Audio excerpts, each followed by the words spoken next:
Everyone কেমন আছো সবাই? আজকে আমরা পড়ব হলো ক্লাস 4 এর পেজ নাম্বার 33।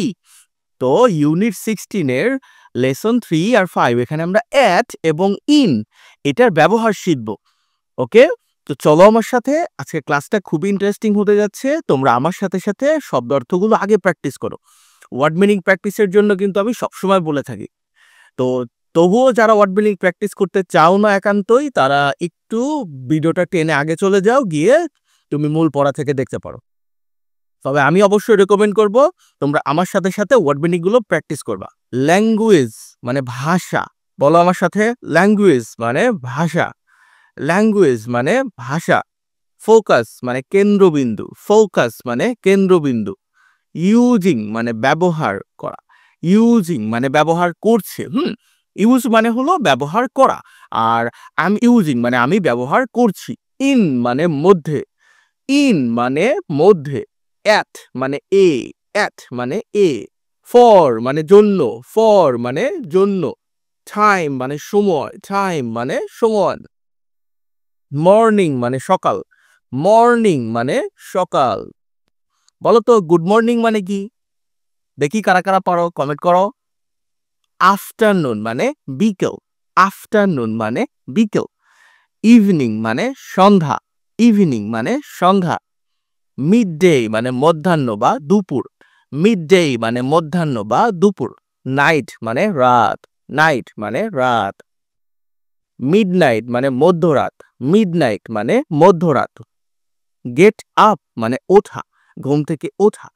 গেট আপ মানে ঘুম থেকে ওঠা। 6 o'clock মানে 6টা। যদি হয় 7 o'clock তাহলে কয়টা হবে? এইটাও তোমাদের কুইজ, নিচে তাড়াতাড়ি তোমরা কমেন্ট করো। উইকডেজ মানে কর্মদিবস। উইকডে হলো কর্মদিবস, বুঝতে পারছো? যখন তুমি স্কুলে যাও, কোনো কাজ করে, কেউ অফিসে যায়, সেগুলো হলো উইকডে। আর ফ্রাইডে কি? উইকেন্ড, ছুটির দিন, কেউ কাজে যায় না। হি মানে সে। সি মানেও সে। বেড মানে বিছানা। বেড মানে বিছানা। লিস্ট মানে তালিকা। লিস্ট মানে তালিকা। থিংস। থিংস মানে ধরো বিভিন্ন জিনিস। ওকে, এটা থিংস মানে কাজ, এটা হয় না, এটা একটু ভুল আছে। ডু মানে করো। ডু মানে করো। তাহলে বলো তো কুইজ, আই ডু এটা মানে কি? কারা কারা পারবা দেখি দ্রুত কমেন্ট করো। রাইট মানে লেখা বা লেখো। রাইট মানে লেখো বা লেখা। আর একটা রাইট আছে, RIGHT রাইট। ওকে, ওই মানে হচ্ছে সঠিক। আচ্ছা। শর্ট মানে সংক্ষিপ্ত। শর্ট মানে সংক্ষিপ্ত বা ছোট। কম্পোজিশন মানে রচনা। কম্পোজিশন মানে রচনা। অ্যাবাউট মানে সম্পর্কে। অ্যাবাউট মানে সম্পর্কে। ইয়োর মানে তোমার। ইয়োর মানে তোমার। রুটিন মানে রুটিন। ইউজ মানে ব্যবহার করা। ইউজ মানে ব্যবহার করা। ইনফরমেশন মানে তথ্য। ইনফরমেশন মানে তথ্য। অ্যাক্টিভিটি মানে কার্যক্রম। অ্যাক্টিভিটি মানে কার্যক্রম। এক্সারসাইজ বুক মানে খাতা, যেটাতে তুমি লেখো। স মানে হচ্ছে দেখলাম। সি মানে হচ্ছে দেখা, আর আমি আগে দেখেছি, সেটা হলো স। ফ্রগ মানে হচ্ছে ব্যাং। এসটা কেটে দিও। ফ্রগ মানে হচ্ছে ব্যাং। ওয়ান মানে উপরে। ফ্লোর মানে মেঝে। ফ্লোর মানে মেঝে। দেন মানে তারপর। দেন মানে তারপর। ওপেন্ড মানে খুলেছি, মানে অলরেডি খোলা হয়ে গেছে। ওপেন মানে হচ্ছে খোলা, আর ওপেন্ড এটা হলো অলরেডি খুলে ফেলে দিয়েছি, মানে ইতিমধ্যে খুলেছি। ডোর মানে দরজা। ডোর মানে দরজা। দেয়ার মানে সেখানে। দেয়ার মানে সেখানে। অজ অথবা ওয়্যার দুটো মানে কি? ছিল। আচ্ছা, মোর মানে আরো। আই ওয়ান্ট মোর আমি আরো চাই, এরকম। ওকে, তো আমরা এখন মূল পড়ায় ফিরে আসছি। আমার সাথে সাথে তোমরা সকলেই প্র্যাকটিস করবা। তোমরা এখানে ইন এবং অ্যাট এটা ব্যবহার করা শিখবা। যদি এরকম মর্নিং, আফটারনুন, ইভিনিং থাকে, তাহলে in the morning, in the afternoon, in the evening এরকম হয়। আর যদি মিডনাইট, নাইট এরকম থাকে, মিড ডে এরকম থাকে, তাহলে হয় কি? At midday, at night, at midnight. Okay, আচ্ছা, এগুলো তুমি একটু মেমোরাইজ করে রাখবা, যে in the morning, in the afternoon, in the evening, এভাবে পুরোটা মেমোরাইজ করবা। আবার at midday, at night, at midnight. এইভাবে তুমি পুরোটা মেমোরাইজ করবা। কারা কারা এটাকে আমার কথা অনুযায়ী মেমোরাইজ করে নিছো, তারা অবশ্যই কমেন্টে আমাকে জানাবা। তো এটা দিয়ে আমরা বাক্যের মধ্যে কিভাবে প্রয়োগ করব চলো এখন সেটা শিখি। দেখো, Sagar gets up at 6 o'clock in the morning on weekdays. তাহলে সাগর 6টায় ঘুম থেকে ওঠে। যদি তুমি সময় উল্লেখ করো তাহলে সামনে অ্যাট বসছে, আবার একটা শিখছো। এই দেখো, এই যে মর্নিং, তাহলে এর আগে কি হয়েছে ইন, আবার অনের ব্যবহার এখানে শেখা হয়েছে কিভাবে, উইকডেজ, উইকডেজ এর পূর্বে অন বসে। যদি বলা হয়তো থার্সডে তাহলেও অন থার্সডে, যদি বলা হয়তো ওয়েডনেসডে তাহলেও ওয়ান ওয়েডনেসডে। তাহলে দিনের নাম যেগুলো হবে সেগুলোর পূর্বে কি দিবা, অন ব্যবহার করবা। আর যদি মর্নিং, আফটারনুন, ইভিনিং এগুলো ব্যবহার করো তাহলে তার সামনে ইন ব্যবহার করবা। ওকে, আর যদি তুমি 6 o'clock, 5 o'clock ওকে এরকম ব্যবহার করো তাহলে তার পূর্বে কি দিবে, একটা অ্যাট ব্যবহার করবা। এটা মুখস্থ রাখবা। Okay, he goes to bed at 10 o'clock at night on weekdays. একইভাবে এখানে দেখানো হয়েছে, এই যে নাইট, এই জন্য আগে অ্যাট। যদি বলা হইতো অ্যাট মিডনাইট তাও হতো, কিন্তু ইন মিডনাইট হতো না। ওকে, ভালো করে বুঝে রাখো। ইন দ্য মর্নিং মানে সকালে, অ্যাট মিডডে মানে হচ্ছে দুপুরে। যদি বলা হতো অ্যাট মিডনাইট তার মানে হচ্ছে মাঝরাতে, অ্যাট নাইট বললে শুধু রাতে। ওকে, আচ্ছা, অবশ্যই এটা ভালো করে প্র্যাকটিস করবা। যা যা আমি মেমোরাইজ করতে বললাম সেগুলো মেমোরাইজ করে নিবা। বিতে বলা আছে লিস্ট দ্য থিংস, মানে নিচের কিছু থিংস আছে এগুলো লিস্ট করতে বলছে। ডু ইউ ডু মানে তুমি করো, অন উইকডেজ মানে তুমি সপ্তাহের কর্মদিবসে যেগুলো করো সেগুলো লিস্ট করতে হবে, অ্যান্ড দ্য টাইমস এবং সময়গুলো লিখতে হবে। যেমন ধরো morning, get up at 7 o'clock, 7টায় তুমি ঘুম থেকে ওঠো। উইকডেতে স্কুলে যাও যেহেতু সকালে উঠতে হয়। আফটারনুন, আফটারনুনে কি করো, play football in the afternoon. এটা যদি তুমি বলতা যে প্লে ফুটবল অ্যাট 5 PM তাতেও হতো। বুঝতে পারছো তুমি? যদি তুমি সময়টা বলতা তাহলে এর আগে অ্যাট ব্যবহার করবা, আর এখানে যদি সময় না থেকে আমি শুধু আফটারনুন দিয়েছি এই জন্য ইন ব্যবহার করছি।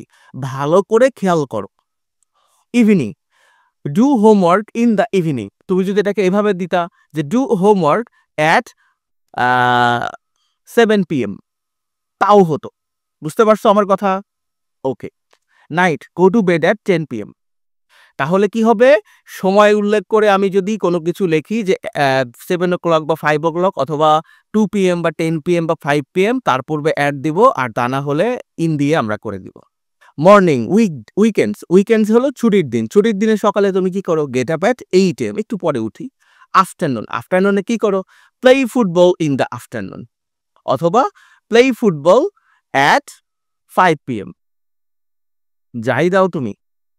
ইভিনিং এ কি করো, watch TV in the evening, watch TV in the evening.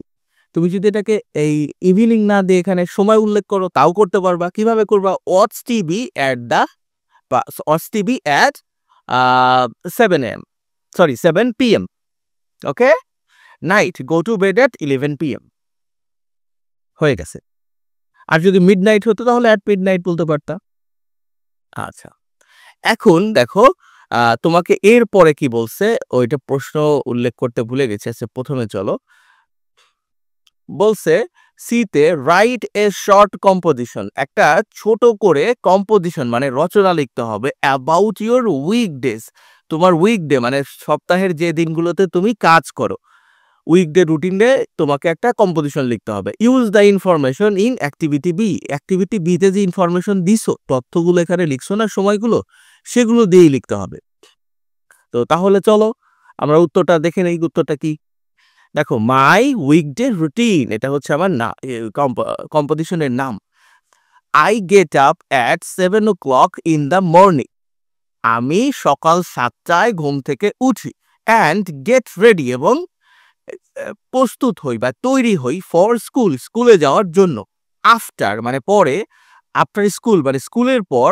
I play football, আমি ফুটবল খেলি। ইন দ্য আফটারনুন, বিকেলে, আমি বিকেলে কি করি, ফুটবল খেলি। উইথ মাই ফ্রেন্ডস, আমার বন্ধুদের সাথে। ইন দ্য ইভিনিং, সন্ধ্যায়। ইন দ্য ইভিনিং, সন্ধ্যায়। আই ডু মাই হোমওয়ার্ক, আমি আমার বাড়ির কাজ করি। দেন আই হ্যাভ ডিনার, আমি খাবার খাই। উইথ মাই ফ্যামিলি, আমার পরিবারের সাথে। অ্যান্ড ওয়াচ টিভি, এবং টিভি দেখি। Finally I go to bed, আমি ঘুমোতে যাই অ্যাট 10 PM, 10টায় আমি ঘুমোতে যাই। তুমি এই সময়গুলো চেঞ্জ করে দিতে পারবা। তুমি যদি এখানে ধরো এই যে এখানে আফটারনুন উপরে এখানে যদি ইউজ না করে তুমি কি লিখতা যে প্লে ফুটবল অ্যাট 5 PM, তাহলে তুমি এখানে কি দিতা? I play football at 5 PM with my friends. বুঝতে পারছো? তুমি ওই শূন্যস্থানে যা লিখবা মানে যেগুলো তথ্য দিবা সেগুলোই দিয়ে এখানে তোমাকে এটা লিখতে হবে। সবকিছু ঠিক থাকবে, তুমি জাস্ট এই সময়গুলো তোমার মতো করে চেঞ্জ করতে পারবা। ওকে, ঠিক আছে। তুমি তোমার মতো করে সময় চেঞ্জ করে হ্যাঁ এটাকে লিখবা। এটা লিখে পুরোটা কমেন্টে আমাকে দিবা, আমি সেটা দেখে ঠিক আছে কিনা এটা দেখে দিব।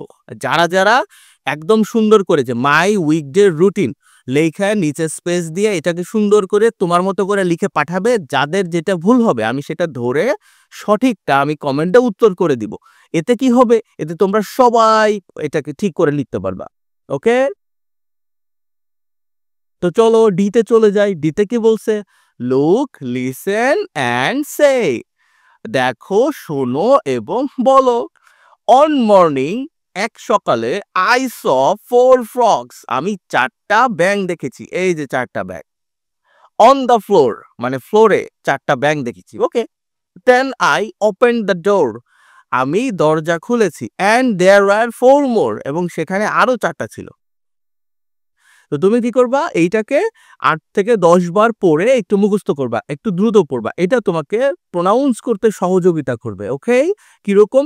On morning I saw 4 frogs on the floor, then I opened the door and there were 4 more. এইভাবে পড়াশোনা করবা। তো কারা কারা এটা বাড়িতে প্র্যাকটিস করবা তারা অবশ্যই আমাকে কমেন্ট করে জানাও। আর ভিডিওতে এখনো লাইক দাও নাই, দ্রুত তুমি লাইকটা দিয়ে দাও, সাবস্ক্রাইব করে ফেলো, আর তুমি চাইলে তোমার বন্ধুকে শেয়ার করতে পারো। ভালো থেকো সবাই, পরের ক্লাসে আবার দেখা হবে।